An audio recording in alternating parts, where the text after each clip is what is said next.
welcome to today's video. Today's video is going to be about how to fix Android Trickle charging problem on Samsung Galaxy.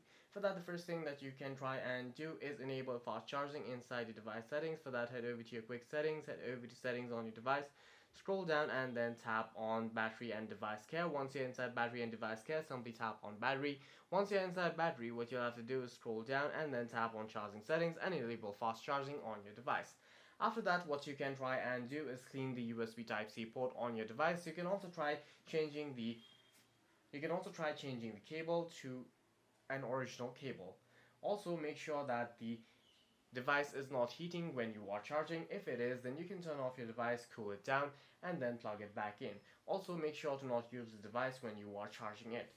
If the issue still continues, then simply head over to your quick settings, tap on your power icon and restart your device.